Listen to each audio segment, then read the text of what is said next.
Ada 3 sepeda di sini yang koleksi saya 15 tahun terakhir yang inspirasinya Paris-Roubaix.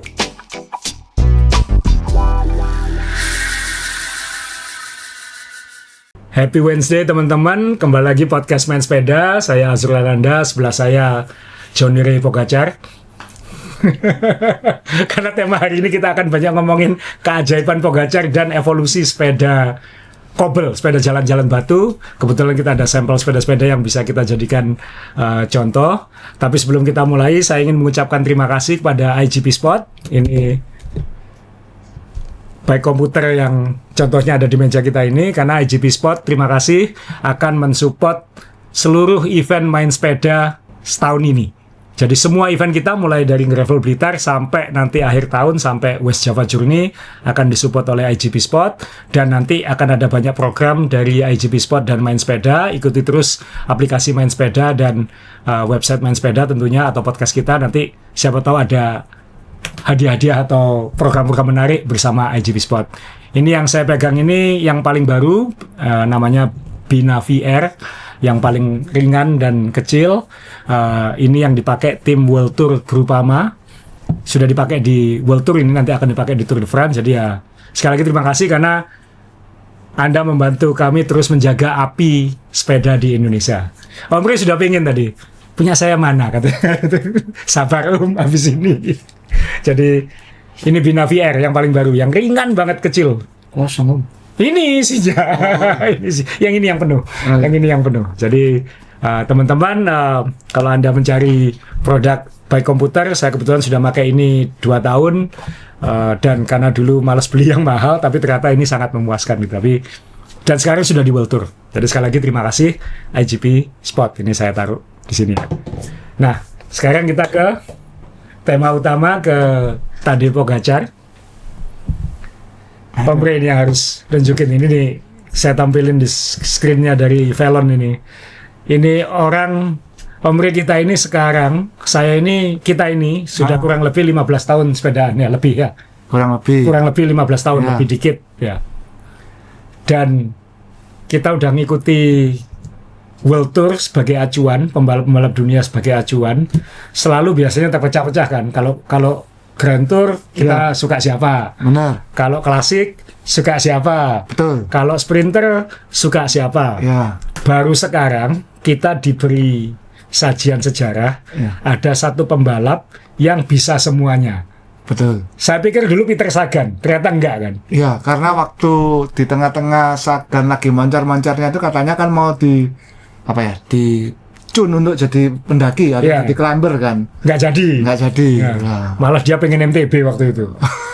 Jadi dulu Peter Sagan itu mau disetting jadi climber setelah menang klasik-klasik, tapi ternyata enggak. Nah, sekarang kita benar-benar melihat sejarah, ada satu pembalap yang bisa menang di segala macam lomba. Ya. Ini yang sering masih ditanyakan netizen dan teman-teman saya waktu kalau live atau bahas lomba ini, lomba monumen ini, one day race ini, selalu pertanyaan paling gampang pertama munculnya dengan Jonasnya mana?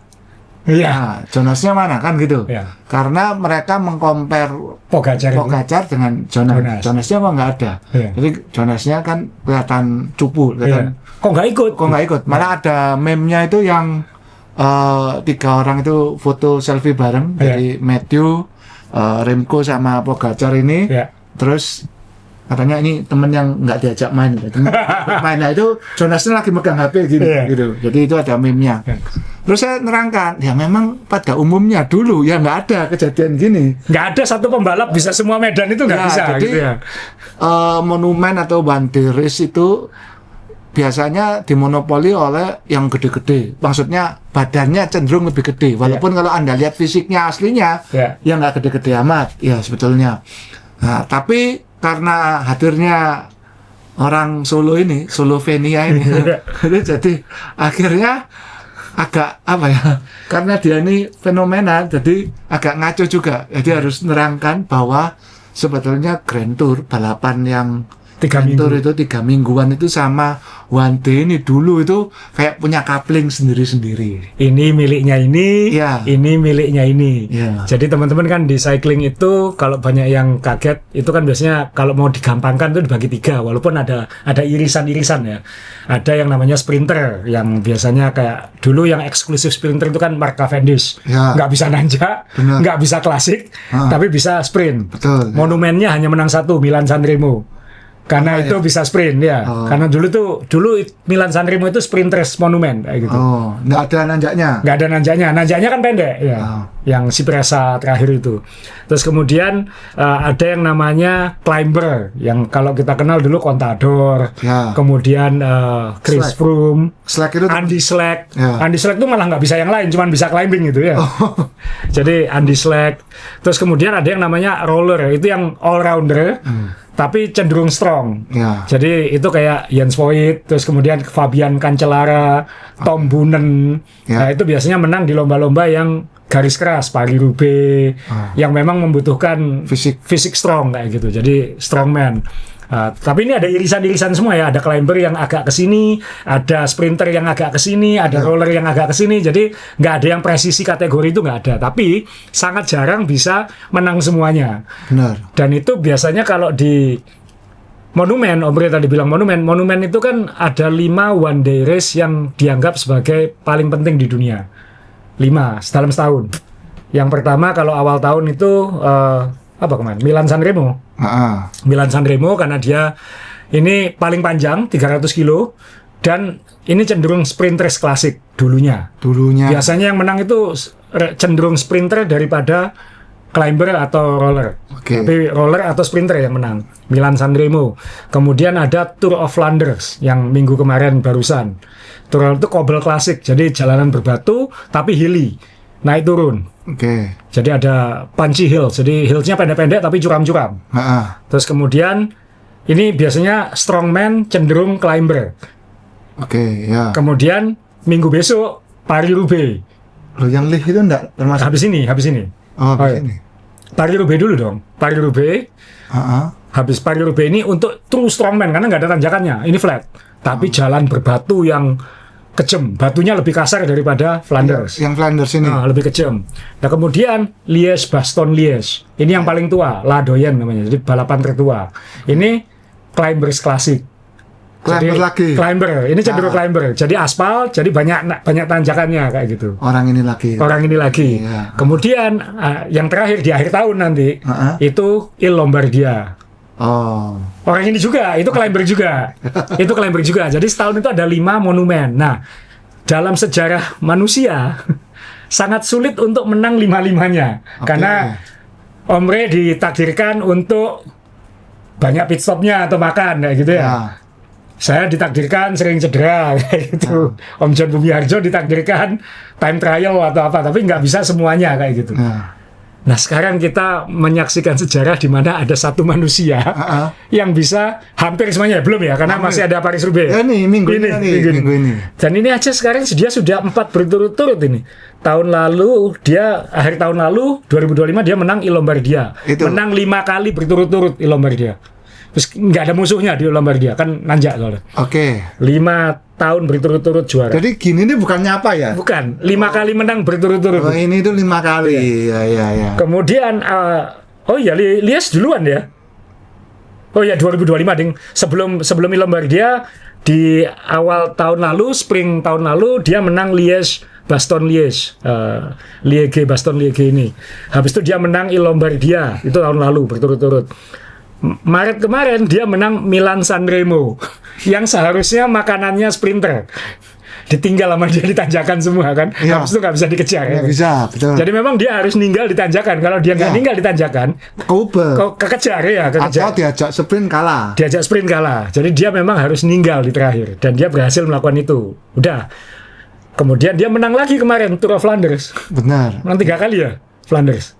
3 kali. Setara dengan Cancellara, Tom Boonen, Cancellara dan MVDP. Dan Boonen juga 3 kali. Jadi Flanders dia menang 3 kali. Jadi dia sudah lengkap ini monumennya. 4 monumen ini di sini sudah terwakili berturut-turut. yang dia belum punya hanya Paris-Roubaix. Ya ini jadi foto 4 ini orang yang sama. Iya, orang yang sama. Saya tekankan lagi, ini orang yang sama. Orang yang sama. Jadi kalau Anda lihat postingan saya di akun medsos pribadi, kenapa saya bilang bosen? Ya ini bosen lihat dia ini, aduh, Menang terus. saya nggak membayangkan perasaan berapa ratus orang tuh yang Iya, saingan sama dia. itu kayak cameo gitu. Cameo, Tuh, ya. orang itu Semua jadi pemeran pembantu. Endingnya sama ya. Lakonnya menang carry. Dulu kalau ada lomba kayak Milan Sanremo itu kita tuh deg-degannya tuh sampai 10 kilo sebelumnya tuh masih deg-degan biasanya. Karena biasanya sprint. Ya kan? Wah. Masih wah ini Siapa yang menang? Ini enggak? Oh, udah ketahuan. Oh, ya udah. Flanders kemarin juga gitu. Ya sampai MVDP itu jauh di belakang gitu. Flanders kemarin juga begitu. Kita pikir bakal ninggal di Paterberg yang terakhir kan. Iya. Sebelumnya udah ditinggal udah kemarin. Jadi sudah nggak ada dramanya lagi. Iya. Dan ini kalau ngelihat sejarahnya, dia sudah menang 12 monumen. Ini kita nggak ngitung Tour de France ya teman-teman. Ini kita ngitung balapan monumen yang setahun 5 itu. Dia sudah menang 12 kali. 12 kali. Dalam sejarah manusia hanya Eddy Merckx yang menang lebih banyak. Dan ini Eddie Merckx nggak mungkin nambah jadi 20. nggak mungkin nambah. Sudah umur 70-an. Iya. Bisa sepedaan lagi aja sudah bagus. Sudah bagus. Ya. Nah ini kalau dia masih umur 27. Oke. Dia kalau menang 2 tahun, 3 tahun lagi kena Iya. Kalau 2 tahun. dua atau 3 tahun ini kan masih Paris-Roubaix, Lombardia atau Liège. Bisa 3 tahun ini. Jadi untuk perbandingan kenapa dia dijuluki fenomena itu bisa dilihat di daftar itu agak bawah. Nah, di situ ada Tom Bonnen, Cancellara dan Matthew van der Poel itu 3 paling bawah di daftar ini. Daftar ini. Ya. Dan Yang ini lain namanya itu pembalap lama, pacar kalau Anda nggak terlalu tahu. Eddy Merckx itu Michael Jordannya sepeda. Itu sudah menang 525 lomba. Menang Tour de France berkali-kali, Giro berkali-kali, Vuelta, rekor dunia. Dia paling lengkap dalam sejarah. Nah, nanti mungkin yang bisa ngejar cuma 1 orang. Ya ini. Ya ini. Ya. Kan Pogacar kalau menang Paris-Roubaix sisa 2. Olimpiade sama Vuelta. Vuelta godir buat dia diambil waktu tua aja nanti kayak gitu. Vuelta masa belum? Belum dia. Dia Giro yang sudah. Yakin belum? Belum, Vuelta belum dia. Dia tinggal Vuelta sama Olimpiade, udah itu doang. Oke. Jadi, tapi kan dia ngejar Paris-Roubaix dulu karena dia bilang itu yang paling sulit itu.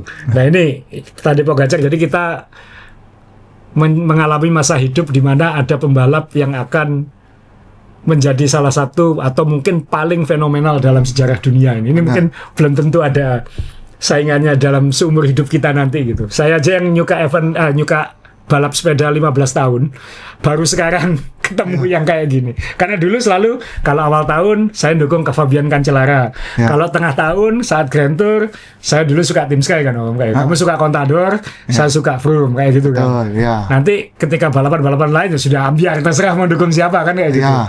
Jadi ini fenomenal sampai sulit menjelaskan betapa hebatnya seorang Pogacar ini dari negara yang penduduknya hanya seperti Sidoarjo, nggak sampai 2,5 juta ya.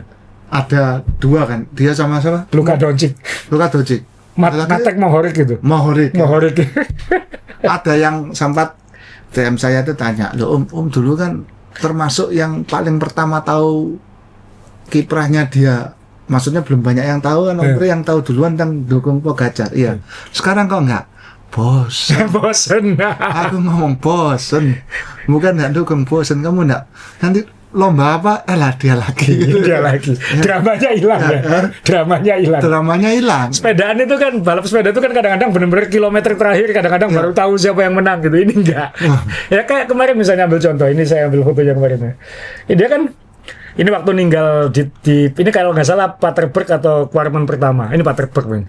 Jadi kan berkali-kali lewat itu. Ya itu kan di grup kita rame kan waktu itu. Ayo siapa ini? Nggak, nanti ditinggal di Paterberg kalau bilang kayak gitu.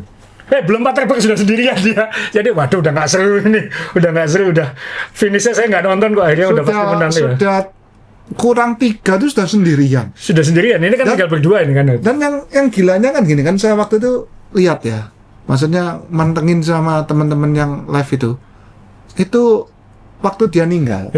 Normalnya kalau pembalap lain itu dramanya kan kalau setelah kan agak beda. Kalau yang lalu ini finishnya itu kan masih banyak aspalnya menjelang finish. Iya. Nggak seperti yang sebelumnya kan. Ya, dulu nggak. Sekarang iya, karena kan dia, ya ini namanya industri ya. Iya. Mereka butuh area di mana bisa banyak penonton dan tribun dan lain-lain. Jadi finishnya memang dibuat di tempat yang lebih urban kayak gitu. Ya, makanya bukan di kobel kan. Bukan Di segmen kobel. Ya. Nah, itu kan cenderung aspal. Saya sampai ngomong, ini habis ini aspal terus Om, sudah kobelnya sudah selesai. Terus lihat waktunya. Lihat waktunya itu bukan mendekat, menjauh gitu loh. Dan yang ditinggal itu Matthew Van der Poel sama Remco. Yang satu, yang Remco time trialist. Iya.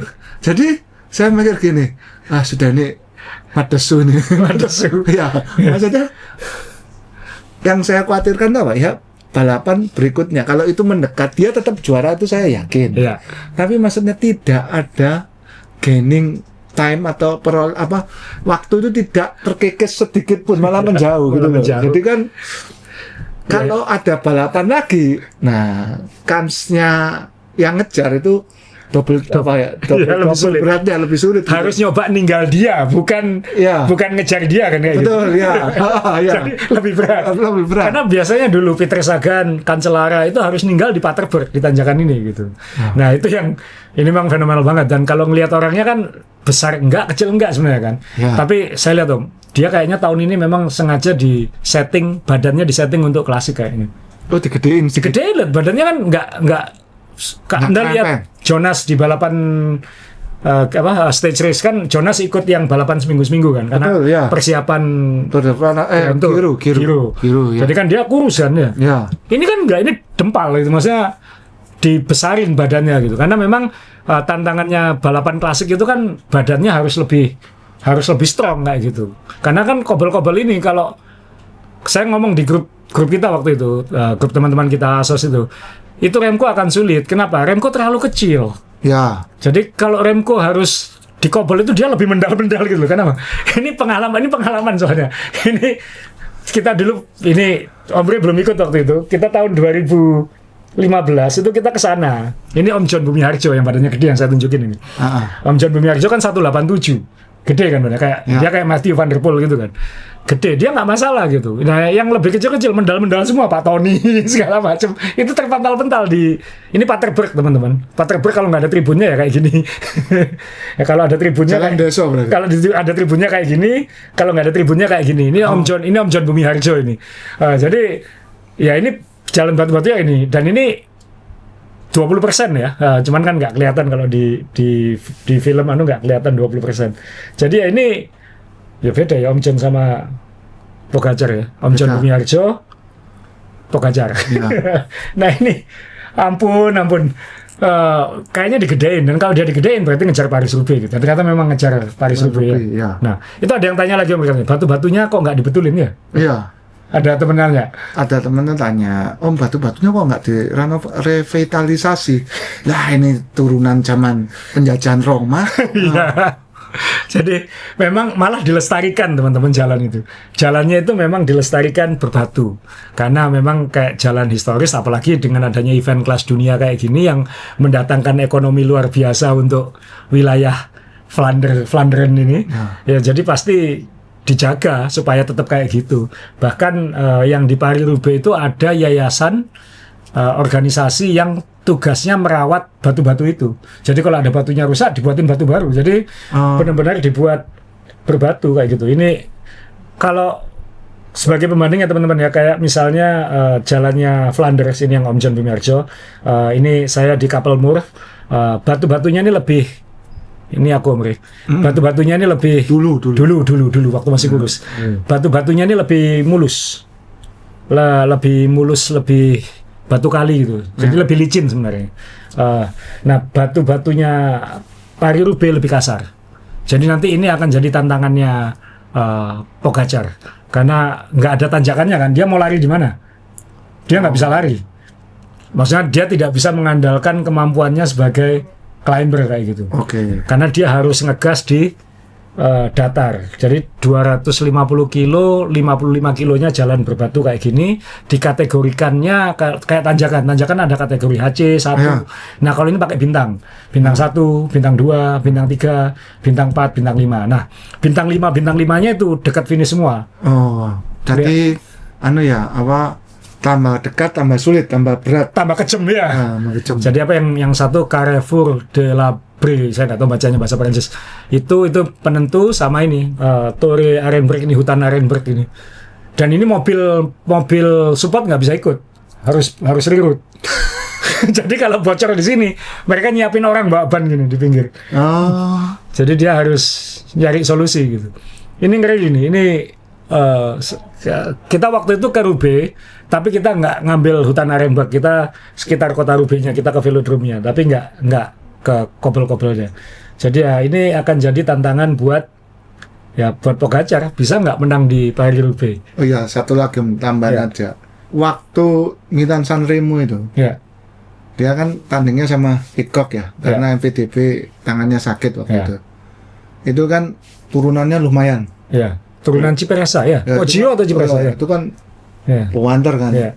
Pidcock mestinya kalah ya. Ya. Enggak, menangan dia lagi. Padahal Pidcock itu jago gravel, jago MTB yang seharusnya turunan-turunan Iya, kan terkenal kalau turunan Harakiri, Kamikaze itu harusnya lebih jago ya. Iya, Itu dimakan sama dia. itu dimakan kan, sampai ngesot-ngesot dan gitu. Pidcocknya itu. Jadi emang ini manusia ajaib memang ya. Iya. Kemarin tuh saya nggak percaya kok dia menang Milan Sanremo. Kan kalau yang dibilang nggak mungkin dia menang itu Milan Sanremo sama Paris-Roubaix kayak gitu. Oh, Tapi karena dia sudah menang Milan Sanremo ya sekarang kalau Tapi- ada bursa taruhan ya ini sekian ratus lawan satu udah. tapi yang bikin saya kagum dia untuk barusan ini, Iya. itu dia itu berani ngonceng Pauline Davenport.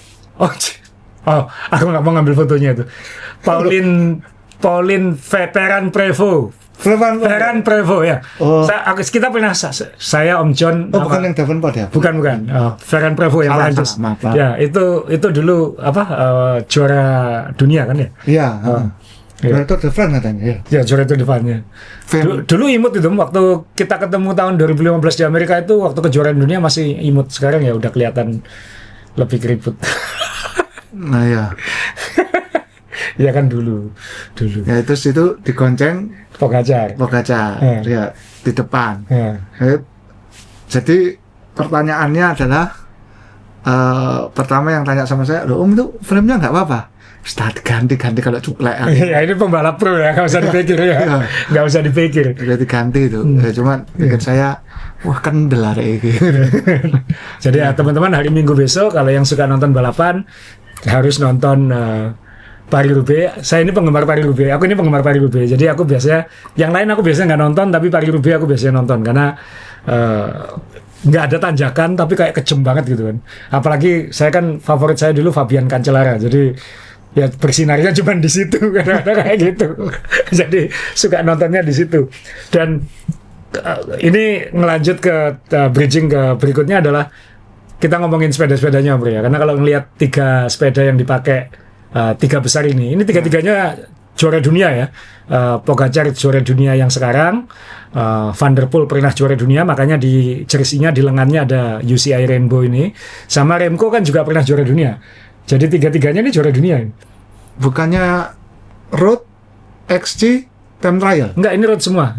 Karena itu hanya dipakai di eventnya. Jadi okay. kalau misalnya Pogacar ikut MTB, dia nggak boleh pakai Rainbow. Karena dia bukan Rainbow MTB kayak gitu. Ya. Jadi karena ini gelangnya dipakai di road race, jadi ini tiga-tiganya adalah juara dunia road race. Ini hebat, 3 juara dunia podiumnya. Kan kelihatan kan, paling kecil Remco kan ya? Iya. Paling kecil Remco.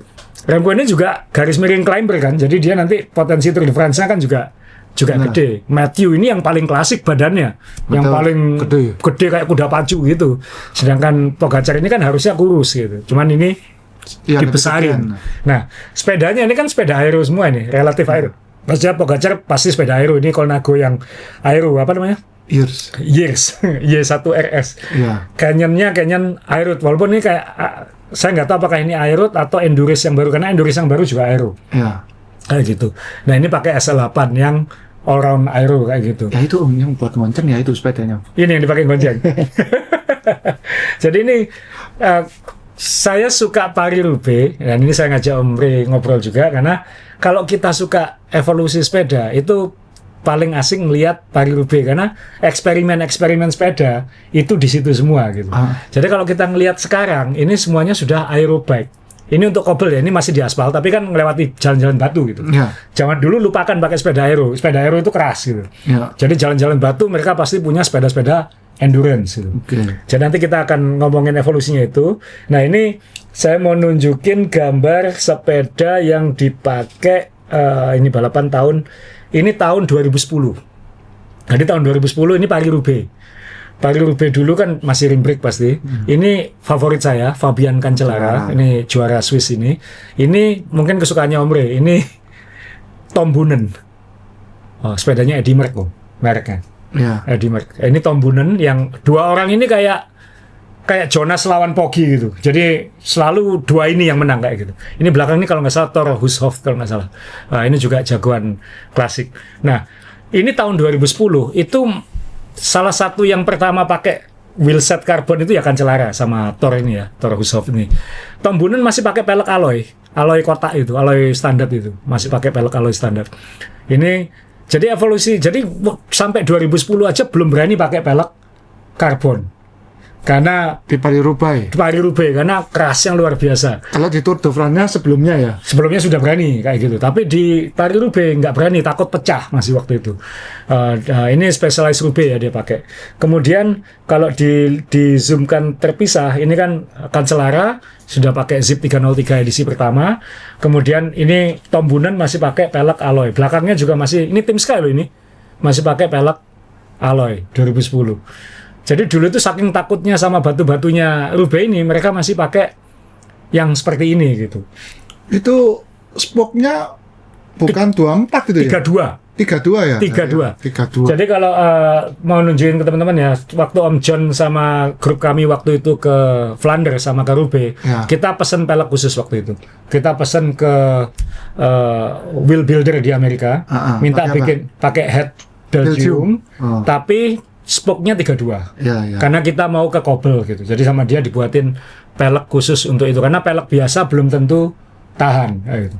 Jadi kalau ngelihat Om John sama saya, kita waktu itu pakai pelek khusus kobel kayak gitu. Jadi ya zaman dulu kan itu belum berani pakai karbon, teknologi karbon belum seperti sekarang. Ini 2015. Terus pembalapnya juga digemukin, Om Ray. Ya, ini malah zaman dulu malah pakai ini harusnya bukan Paterberg ini sekitar itu. Tapi ini bannya kecil-kecil segala macam. Lihat ini. Ini Colnago C40. Ini Colnago pertama, sepeda karbon pertama yang dipakai di Paris-Roubaix. Jadi tahun 94 baru sepeda karbon dipakai di Paris-Roubaix. Sebelum itu sepeda steel atau sepeda alloy, nggak berani pakai, atau titanium, nggak berani pakai sepeda karbon. Jadi makanya Colnago itu sombong. Sejarah balap sepeda itu adalah sebelum dan sesudah C40. Oh, iya. Nah, Colnago C40 ini. Tapi waktu ini rimnya masih alloy. Rimnya Ambrosio mereknya, alloy ya. Ini spoknya 32 ini. Ya masih 8 speed kan. Seperti ini. Jadi bayangin ya jalan batu-batu pakai ban kecil, handlebar seperti ini. Ini memang harus strongman betul dulu itu. Mana lagi ya? Kok ada gambar yang seru-seru juga ini. Ini Bradley Wiggins, juara Tour de France. Betul. 2012. Ya. Dia begitu disisihkan oleh Team Sky, kan waktu itu Team Sky fokus ke Froome. Benar. Dia difokuskan ke klasik. Ya. Karena dia kan bisa time trial. Badannya digemukkan 12 kilo. Oke. Dari 69 ke 70-an supaya bisa Paris-Roubaix. Berarti yang dilakukan Pogacar sekarang kurang lebih seperti ini. Menang nggak? Enggak, 5 besar kalau nggak salah. 5 besar. Iya, 5 besar atau top 10 ya lupa. Tapi hampir. Tapi nggak berhasil.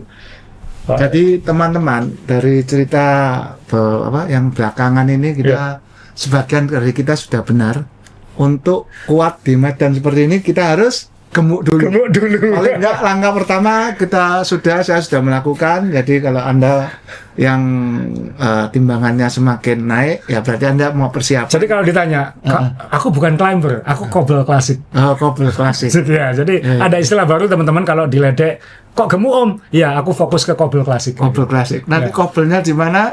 cari aja. Cari. Yang penting badannya sudah siap dulu. Badannya udah siap dulu. Nah, ada yang lain juga, Bro. Ini Flanders ya. Ini kapal Mur kalau nggak salah.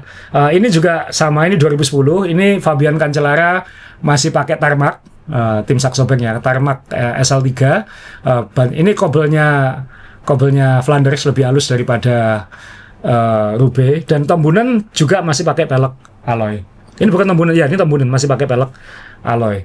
Jadi ya memang saking seremnya itu, pembalap hebat dulu pun belum tentu berani pakai pelek karbon gitu. Dan ini jangan disamakan kayak paving kita ya. Ini lebih keras, ini lebih kasar. Lebih kasar, dan kalau hujan lebih licin kayak gitu. Jadi ini evolusinya, dan nanti kita mau keluar ruangan habis ini Om Rey, karena kita akan bahas sepeda-sepeda replika ya. Ini Fabian Cancellara di kapal Mur, ini pakai tarmac SL3 di Jalan Batu-Batu. Ini di sisi yang sama dengan foto saya Om Rey, cuman dari sudut yang beda ya, kayak gitu. Nah, saya dulu pernah nanya Om Rey, sorry aku flexing sebentar ya. Aku ketemu waktu itu menghadap ke Opa Colnago. Dan waktu itu kan dijelasin sama dia soal karbon segala macam. Ini tahun 2012, jadi ini 14 tahun yang lalu ini. Saya ke Cambiago, ketemu Opa, kemudian sama dia diceritain tentang karbon, karena waktu 2012 kan belum seperti sekarang kayak gitu.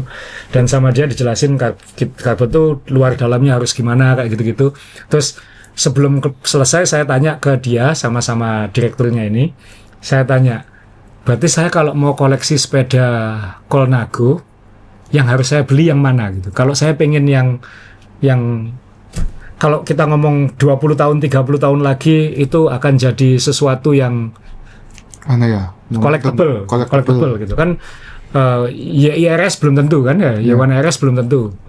Yang jelas yang kemarin itu yang dipakai Tour de France segala macam. V3 RS itu kan made in Taiwan kan, jadi belum tentu jadi klasik. Yang klasik biasanya yang seri C kan. Cuman C yang sekarang pun kan sudah nggak kayak yang dulu kayak gitu. Betul ya. Jadi jawabannya Opa waktu itu, saya dikasih buku ditandatangani, C40. Sama dengan yang dipakai di Paris-Roubaix tadi itu. Dia bilang C40, yang negesin kemudian direkturnya nih, Azrul C40. Kenapa? Ya itu sepeda dunia itu sebelum dan sesudah C40 dia bilang itu. Kenapa 40? 40 itu 40 tahunnya Colnago. Tahun 94 itu. Nah, C itu bisa macam-macam, bisa Colnago, bisa karbon dia bilang gitu. Karena pertama kali yang komit ke karbon kayak gitu, kata dia. Jadi kalau kamu koleksi C40, dia spesifik lagi, kalau kamu cari sepeda yang benar-benar dikoleksi, C40 Mapei. Lebih sulit lagi ini. Nah itu saya nggak nemu C40 Mapei. Karena kenapa Mapei itu di Paris-Roubaix 1, 2, 3 kali. Juara 1, 2, 3 kali. Komplit ya? Komplit, sapu podium ya. Nah, itu tim apa? Tim Mapei waktu itu namanya. Tim Mapei. Fabian Cancellara ngawali karirnya di Mapei sebagai junior. Dulu yang kotak-kotak putih. Yang warna-warni itu ya. Dan itu nanti saya mau tunjukin. Jadi nanti ini kebetulan ini sepedanya Fabian Cancellara. Jadi karena dulu idola saya itu Cancellara dan saya suka kobel. Jadi saya dulu kalau nyeting sepeda, nyonteknya sepeda kobel, bukan sepeda Tour de France, bukan climber. Jadi nanti habis ini kita keluar ya, Mri ya. Nah, kita ngomongin sepeda-sepeda masa lalu gitu. Yang kebetulan ini bisa jadi gambaran betapa hebatnya pembalap dulu dan kenapa sekarang bisa sepeda aero. Om Rey saya yakin tahu jawabannya. Ya tahu, karena sekarang disc brake. Ya, jadi bannya bisa gede. Nah, nanti kenapa kayak gitu nanti kita ke depan. Jadi kita keluar dari ruangan dulu, kita pindah ke depan. Teman-teman, tadi kan saya ngomong salah satu inspirasi koleksi saya itu kan Paris-Roubaix. Jadi kebetulan ada 3 sepeda di sini yang koleksi saya 15 tahun terakhir yang inspirasinya Paris-Roubaix. Kita mulai dari urutan sejarah dulu, Om Rey ya. Dari Colnago C40. Ini termasuk yang sulit didapat. Saya beli ini gara-gara sama Colnago disuruh kalau mau koleksi harus punya C40, jadi saya cari C40. Yang susah nyari ukurannya karena bule itu besar-besar, Jadi ketika ada nemu yang ukurannya pas ya sudah nggak ada pilihan kayak gitu. Jadi ini J40 edisi tim Lampre karena saya nggak dapat yang Mape. Kecuali nanti nemu yang Mape. Ini dapat full bike, dapat dari Itali langsung full set. Dan ini terus terang saya belum pernah naik. Pengen naik bingung antara bingung dan sayang. Jadi ini fitting saya tapi belum pernah saya pakai di jalan. Mungkin nanti sekali-sekali perlulah kamu pakai sepeda klasikmu, aku pakai sepeda klasikku, punya dia. Terus kita akan naik ini. Dan ini Paris-Roubaix teman-teman. Jadi C40 itu dia nggak berubah model sejak 94 sampai 2004. Jadi sepeda zaman dulu kan nggak ganti-ganti model kayak sekarang ya. 10 tahun nggak berubah. Baru ada C50 habis itu. Nah, dan yang beda kalau nggak salah Ford-nya waktu saya kayaknya ini yang versi yang lebih baru, bukan yang original pertama. Nah, ini benar-benar Paris-Roubaix karena di handlebar-nya ada tulisannya Paris-Roubaix. Edisi Paris-Roubaix. Nah, ini saya nggak bisa bayangin dulu pembalap zaman dulu itu harus lewat jalan batu-batu dengan sepeda seperti ini, yang bar tipnya tipis-tipis seperti ini. Dan bannya segini. Dan katanya bannya dulu ada yang pakai 25-28, katanya. Kan saya nyari literaturnya juga susah. Tapi ini kan peleknya kan kebetulan bukan yang dipakai Paris-Roubaix, ini kan peleknya Campagnolo Samal yang titanium. Ini masuk langkah toh? Harusnya Omre lebih tahu sepeda-sepeda Campagnolo daripada saya. Ya. Kalau yang ini kelamaan nggak tahu saya. Ini kelamaan. Aku juga nggak tahu-taunya full bike seperti ini. Pedalnya aja saya nyari klitnya di mana nggak tahu nih. Kalau ada yang punya klitnya tolong informasi. Ini pedalnya Campagnolo, iya kan? Iya Campagnolo kan ini. Iya. Jadi kalau ada yang punya klitnya kabari saya, karena saya nggak punya klitnya. Kemudian sadelnya Colnago dan awet ya. Kulit ya dulu biasanya gini-gini ya. Biasanya kulit gini-gini. Dan ini masih awet. Nanti saya tunjukin sepeda saya yang lebih muda aja nggak awet. Partipnya masih asli. Nggak tahu bawaannya seperti ini. Kalau ngelihat warinanya iya. Iya kan sengaja loh. Iya kalau ngelihat warinanya iya. Stemnya masih quill. Ini namanya quill ya, stem begini ya. Ya quill stem. Quill stem. Jadi dulu kalau mau ganti panjang ganti sama tangkat sama ini naikannya tuh. Sama pegangannya ini ya. Terus ini Campagnolo record, jadi masih Campagnolo yang klasik, minyak giginya di sini dan di sini. Sukanya Omre ini. Iya toh, kamu suka itu kan? Iya dulu. Cuman kalau dipakai Paris-Roubaix mereka pakai ya tadi pelek Ambrosio yang spok 32 dan bannya katanya 25 waktu itu. Kan waktu itu normalnya mungkin ban 19. Ini bedanya buatan dulu dan sekarang ya. Ini drifternya, ini sudah berapa tahun, ini masih kuat. Iya. Ini anggap aja 2004. Sedangkan yang ini kemungkinan paling barunya 2004. Bisa sebelum. Bisa sebelum. Ini sudah 22 tahun. 22 tahun. Masih.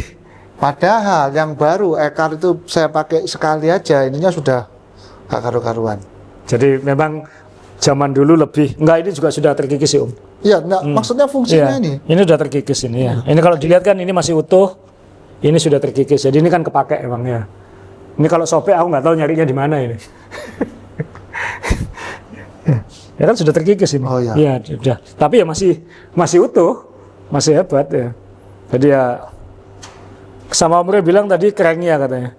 Katanya zaman dulu itu ini sudah loncer ya. Sudah loncer. Ini kering ya, jadi belum dianu tapi ininya loncer banget sepeda zaman dulu. Ya ini Colnago C40. Karena kata Opa Colnago sama timnya kalau mau ngoleksi Colnago carilah C40. Laknya ini karbon. Lak karbon. Jadi ini ya kan dia terkenal yang seri C kan pakai lak kan, pakai sok-sokan itu. Jadi junction disok seperti itu. Sampai sekarang seri C masih sistem lak. Ya. Kan setelah itu ada C50, C59, C60 ya kan. Sekarang C berapa? C68. Lupa namanya udah gak ngikuti. Aku punya C60 Mape. C60 Mape. Mape. Tapi itu kan sudah modern, maksudnya bukan yang. Gara-gara itu juga dulu saya punya C60 Pink. karena kata mereka, Oh iya. kata mereka disuruh ngoleksi yang Mapei, pinknya saya tuker yang Mapei. Oh, Jadi edisi tim ya. Nah ini sepeda Paris-Roubaix 90-an sampai 2004. Kemudian kita geser ke 2010. Nah ini sepeda Om Rey saya setting persis sama kayak sepedanya Fabian Cancellara. Dia di tim yang pakai Saxo Bank ya, Saxo di Flanders. Ini sepeda jadi saya lihat foto-fotonya Tour of Flanders, saya bikin sama persis semuanya. Nah ini Kecuali power meternya SRM waktu itu nggak bisa dapat ya. kok drifternya merah, Om? Nah ini sampai sekarang jawabannya kamu kok dapat Sul? Ya dapat aja gitu kan. Kalau mau nyari bisa. Iya. Nyari sama dengan beli maksudnya. Iya. Nyari garis miring beli. Bisa beli pun belum tentu bisa dapat waktu itu. Jadi waktu itu ini Tarmac SL3 tahun 2010. SL3 itu termasuk yang the best lah menurut saya. Saya punya 2, ini sama edisi High Road.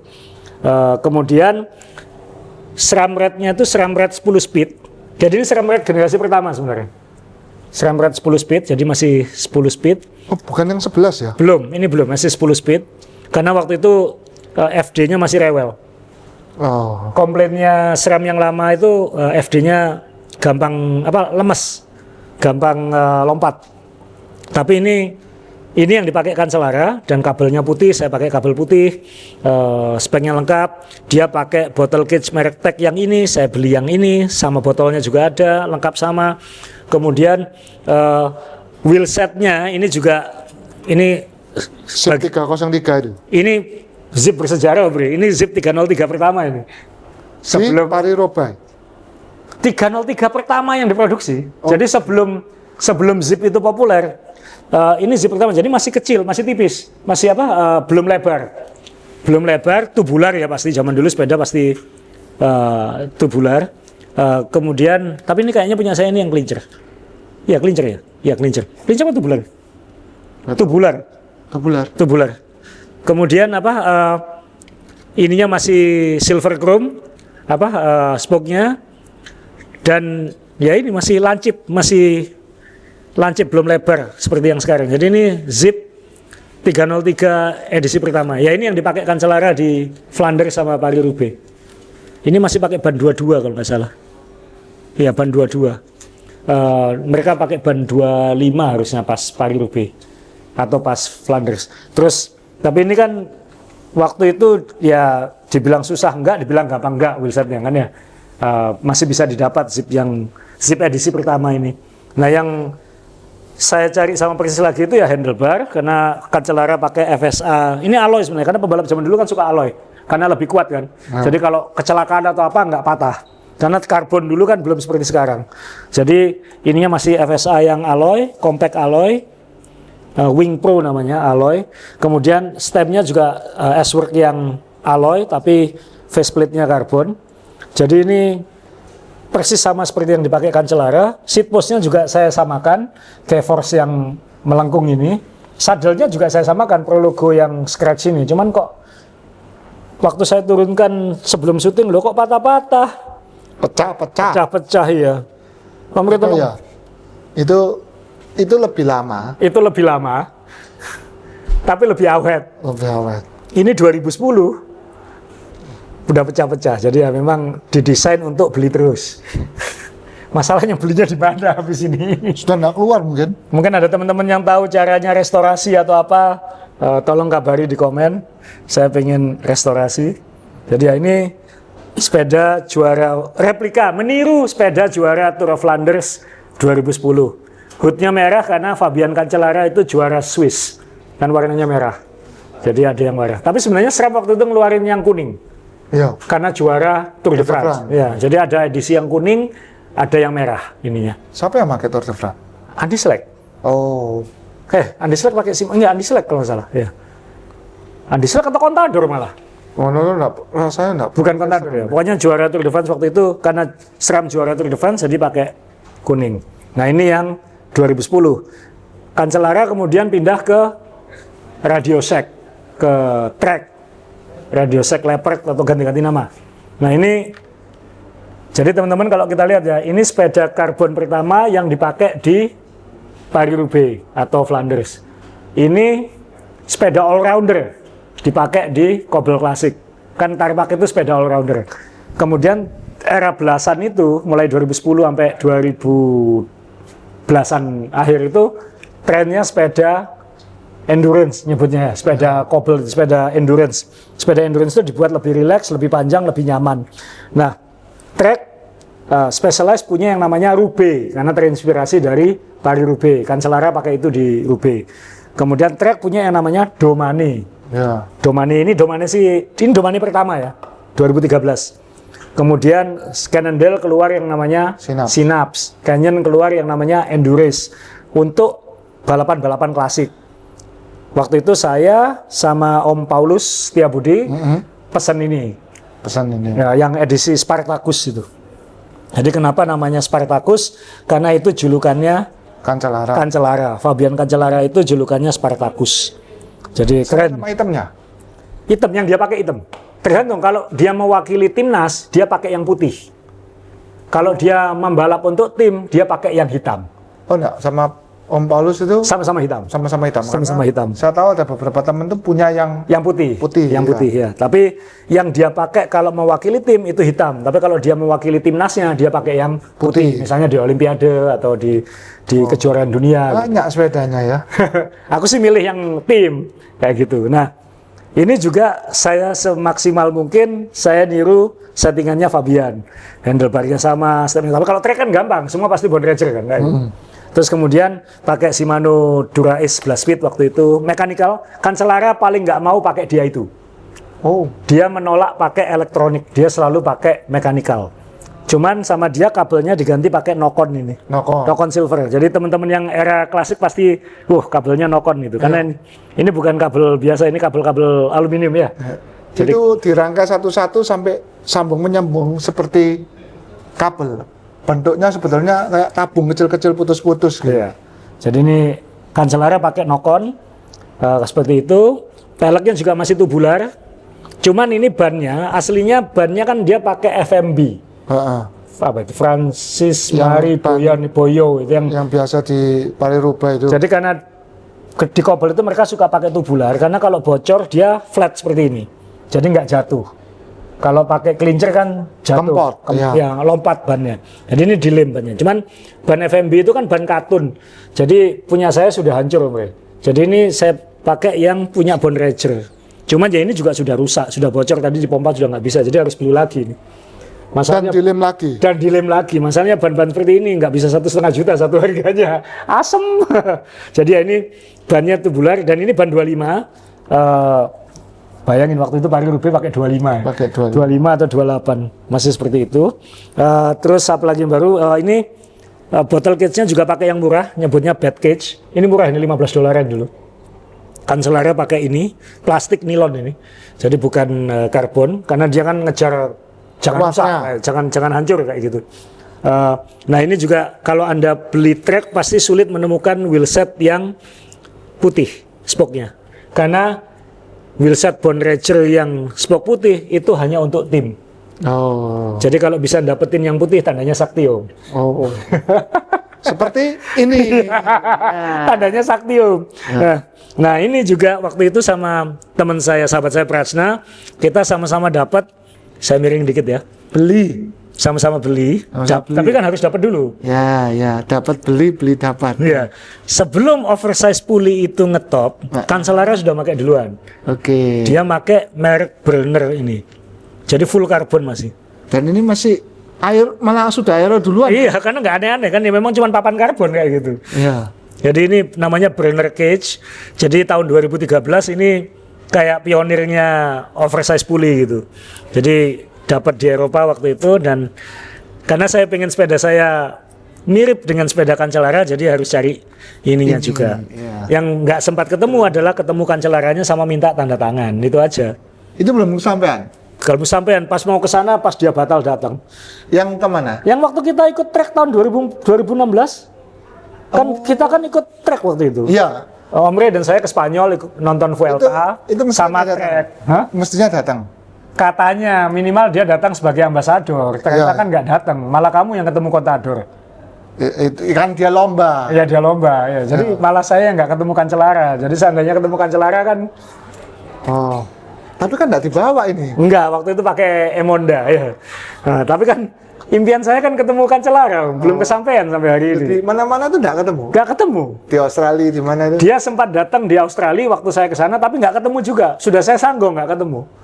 Jadi yang belum jodoh ketemu Cancellara. Tapi ya kan dia sudah pensiun. Diundang aja mungkin ya, paling minta berapa ya di podcast main sepeda atau diundang ikut promo kom. Karena nunggu slot kosongnya. Nunggu slot kosong. Kita buatin kobel klasik di sini ya. Kita buatin kobel klasik di Jawa Timur. Kan kita nggak perlu bikin jalan batunya, Om. Jalan Jawa Timur sudah kobel klasik kan. Iya. Itu dari aspal Udah sampai jadi kobel. sampai jadi kobel. Itu sudah pokoknya kita bilang ke Cancellara, Medan Indonesia khususnya Jawa Timur cocok buat kamu kayak Ya, gitu. Bawa sepedamu yang Paling spesial kuat, ya. yang paling kuat. Oh, dia punya tim sekarang kan? Dia punya tim yang disponsori BMC itu. Dia punya tim Pro Conti masih, Pro Continental.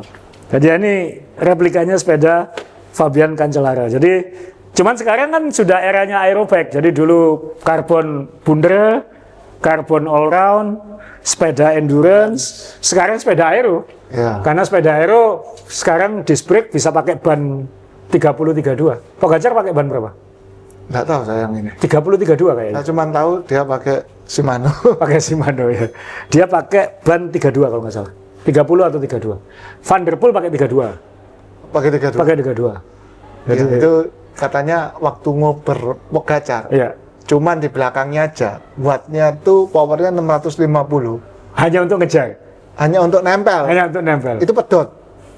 Powernya sudah 650 watt. 650 watt itu dia pedot. Kita bisa tahan 650 watt berapa detik?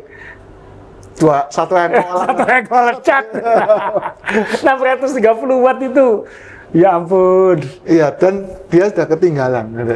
Nempel aja nggak bisa. Nempel aja nggak Nah, bisa. ya, apa ya kayak tadi kita bahas ya. Ya. Nanti berikutnya kan harus ninggal. Iya. Berapa watt? Berapa watt itu ninggal? Ya, untuk ngalahin Pogacar harus ninggal. Ya. Ya. Ya, itu evolusi. Jadi mungkin siapa tahu teman-teman punya koleksi sepeda-sepeda kobel juga, mungkin bisa posting di story, tag main sepeda, nanti kita bisa tampilin mungkin ya. Ini Bukannya sekarang sepedanya kobel semua? apanya? Sepeda. Sepedanya kobel semua karena jalanan Indonesia. Jalannya kan kobel semua. Jalan. Atau mungkin teman-teman bersepeda di Indonesia yang jalannya kayak Paris-Roubaix atau Flanders atau apa, coba di storykan, tag main sepeda, nanti kalau lucu kita kasih merchandise ya. Ya. Ya, kita kasih merchandise, Mumpung ada. kaos Ya. main sepeda ya. Itu belum detailnya belum keluar Om yang IGP, Oh, yang tapi itu belum. Sabar. nanti kita buatin, tapi kita kasih merchandise main sepeda. Coba ceritakan pengalaman kobel klasik Anda di Indonesia ya. Kobel klasik. Kobel klasik. Jadi Kearifan lokal. kearifan lokal. Misalnya jalan rusak atau apa, terus aksi Anda seperti Pogacar di Flanders atau Roubaix, posting di story Anda, kemudian tag main sepeda, tag Om Johnny Ray, gitu. Nanti biar kita pilih episode berikutnya, nanti kita umumkan, kita kasih dua kita kasih merchandise main sepeda ya. Foto yang ada ngelundungnya lebih lucu. Jangan Om, enggak ya? mahal nanti, nggak cocok rumah sakit sama merchandise-nya. Itu kan nggak sengaja. Tapi habis itu nanti nggak jadi. Jangan. Dilarang memprovokasi melakukan tindakan-tindakan berbahaya, Om. Jangan. Oh iya. Ya, jangan, tidak baik. Oke, jadi terima kasih teman-teman. Minggu ini kita nonton Pogacar. Siapa tahu dia bisa melengkapi monumennya. Dan kita ketemu juga nanti minggu depan kan Gravel Blitar. Kita akan segera umumkan rutenya dalam beberapa hari ini. Dan buat teman-teman yang ikut Gravel Blitar, karena 300 lebih Om yang ikut. Oke. Hampir 350 yang ikut, jadi angkanya melonjak ini sejak minggu lalu. Kita ketemu di Gravel Blitar dan nanti kita bikin bike check di sana. Kita lihat settingan-settingan sepeda teman-teman. Yang 100 dan yang sudah tahu.